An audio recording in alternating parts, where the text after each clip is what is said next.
Hey guys, Dr. Pikachu here. Today we're going to be doing a deep dive into the making of Botnik's big break. I made this video as part of Goal Ring Week alongside some other talented animators to mark the launch of our group channel, Goal Ring. Make sure to check it out. In mid-2021 I worked on the 30th anniversary Sonic Stop Motion Collab, which was super fun but also extremely intense. Part of this included working on the intro with Supersonic Boom and the other animators. Countless hours, all-nighters on group Discord calls trying to pull it all together. So stressful but so rewarding. Working together with others in the same field, firing on all cylinders with a shared goal of making it the best it can be. Definitely an absolute highlight of my time on YouTube. After we finished the project, it really made me want to try and recapture a bit of that feeling by making my next animation more collaborative and using a voice cast primarily comprised of my mates. So the script was specifically written with people in mind for each role, let me play to their strengths. Nobody does a better scream than George. Chris Thorndyke had become a bit of an in-joke between myself and Soup as we collectively lost our minds working on the collab intro, so the little ending was written as an ode to that. Effectively, the video had three completely distinct parts: Badnik Sitcom, Anime OP, and Elder God Chris Thorndyke horror section. Part of the comedy comes from the fact that the transitions between these come out of absolutely nowhere, and they have no business whatsoever being in the same video, because what's the fun in making a predictable video? Effectively I had three standalone sections which could pass as their own individual videos. Basically, my quick little post-collab project very quickly ballooned into what felt like my next big event video. Get your mom's credit card! I did a lot of script redrafts for this section. I was wary going back to writing scripted comedy, because when a joke doesn't land, it can derail the whole thing.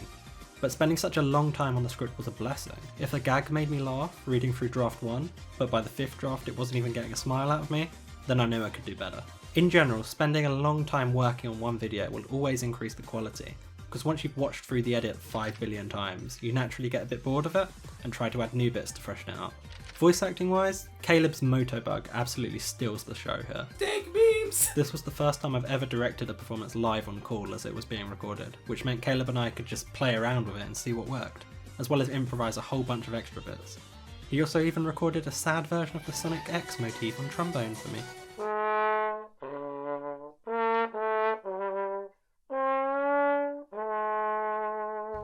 For shooting I used my Canon DSLR and a piece of software called Dragon Frame, which I can't recommend enough. If you're wondering where my sudden jump in animation quality came from in 2021, it's through using Dragon Frame. To create the set I used videotapes and floppy disks for the walls, then made an egg carrier style door in Photoshop and printed it out. As with Club Nintendo 2, the full space never existed, and I instead had an idea of the room's layout in my head and would just rebuild the set for each shot depending on which wall I would be shooting against. This was mainly because I only printed off one door. One of my favourite shots involves some digital trickery to make one of the doors slide open to reveal Motobug and a corridor behind him. I had to build an extra piece of set behind where the door would go, take a shot of the foreground characters with the printed door in the background, then remove the door and without changing the camera's position or focus, animate Motobug in the corridor area. To edit videos I use Vegas Pro 15, which I use to mask out the stand, combine the two shots, and animate the door to lift up using keyframes. To really sell this as a real space, I used a principle called cutting on action, which means having a movement start at the end of one shot and carry through into the next. It makes the cuts in the editing process feel more invisible and makes it feel as if it's shot in real time, something it obviously isn't if it's stop motion. I tried to do this as much as possible, but I think it's most noticeable in my collab short, where you can see that almost every single shot cuts on a piece of movement from the characters. It also makes it more effective for you when you want to break this roll and have a more jarring cut to highlight an awkward moment or tension. For the side-on shot of Motobug moving forward, I had to elevate the entire set to be the same height as my camera slider, then make an extra white wall to give the appearance of the camera moving through a corridor into the main room. I had the camera move along the slider from right to left and used Dragon Frame's onion skin feature to make sure that Motobug was in the same place in frame each time I moved him forward, with his stand conveniently cropped out right side of frame, saving me the trouble of removing it digitally for every single photo. Something which was very time consuming was animating the robot eyes to glow up in time to the speech. In Vegas, I'd duplicate my image and place it on the layer above, then mask out the robot's eyes so that they're on their own individual layer. I then applied HitFilm's Neon Glow plugin and faded between two different transparency levels in time to the dialogue. For Metal Sonic, I also masked out his eyes and boosted the red values to their maximum so that they'd always be lit up. This is mainly because Jazzware's Metal Sonic eyes suck. This was pretty simple to do, but got more time consuming when the figures would be moving whilst delivering their lines, as I'd have to do this for every single individual frame of movement. This second section was much more in line with my comfort zone, just pure animation. Before the collab, I hadn't done much dialogue-based animation in a long time, so this was more of my sandbox, where it wasn't as planned out and I could come up with things on a whim and make it up as I went along. As with my Club Nintendo videos, this started from me hearing the song on YouTube and just imagining visuals for it, with the whole video growing out of that. This section also allowed me to try out visuals I'd considered for the collab intro, like the silhouetted after images. I pulled this off by copy-pasting my already cut out PNGs, turning their brightness to 100 and moving them back on the timeline by a couple frames. Really simple, but turned out really cool, I think. Especially on the rotating Eggman part, which I shot by placing the figure on my turntable and just rotating it. I typically use a mix of green screen and masking for compositing, depending on the type of shot, but I shoot on a clear colour regardless to give you the option in the edit.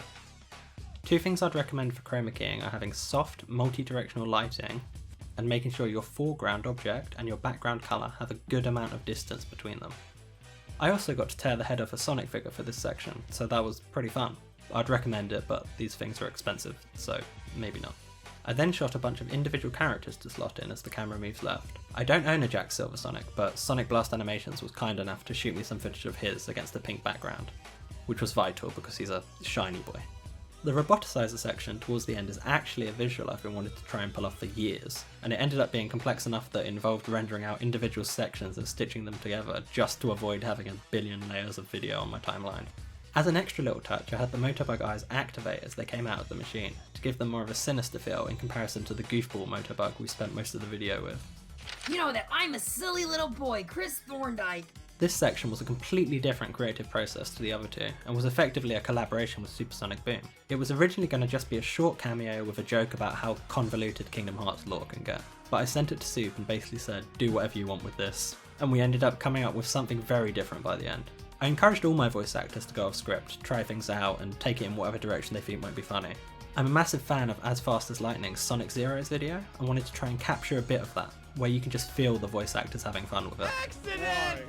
Although the Chris Thorndyke voice caused Soup physical pain to do, so I think he probably didn't have as much fun recording as the others. Yours and mine. It was Soup's idea to have Chris deliver KH2's ending monologue, and in classic DLP fashion I decided to turn it into some nightmare fodder and ramp up the horror aspects. To nail Sonic's reaction to the horror before him, I had Soup record his lines first and edited them to the music before I shot anything.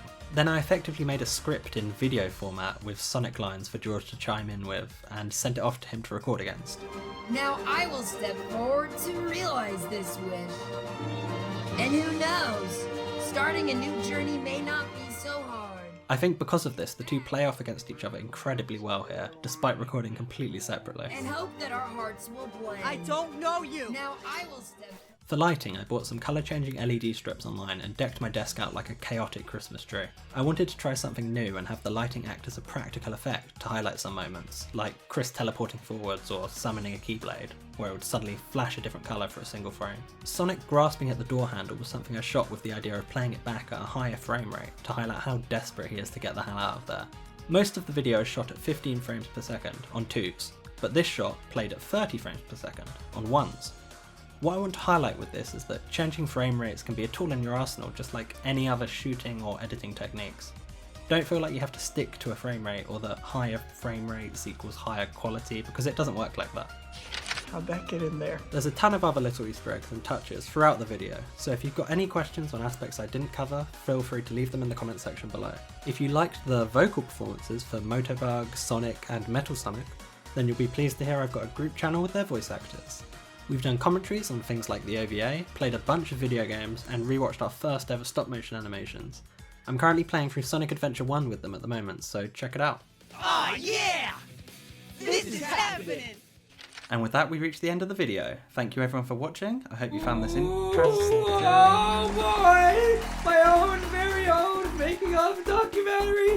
What a guest it is! It's me! It's the Motobug from Botnik's Big Break! I'm the one who I'm the one who killed Sonic! Caleb, He I can died, see you but in the that's Discord not what call. I'm doing anymore. Caleb, I'm writing you're on my a script, a screen. screenplay, if you will, about Caleb, the video was Marxism pretend. and and I it played was myself acting. unionizing. Caleb, it was acting. None of that was real.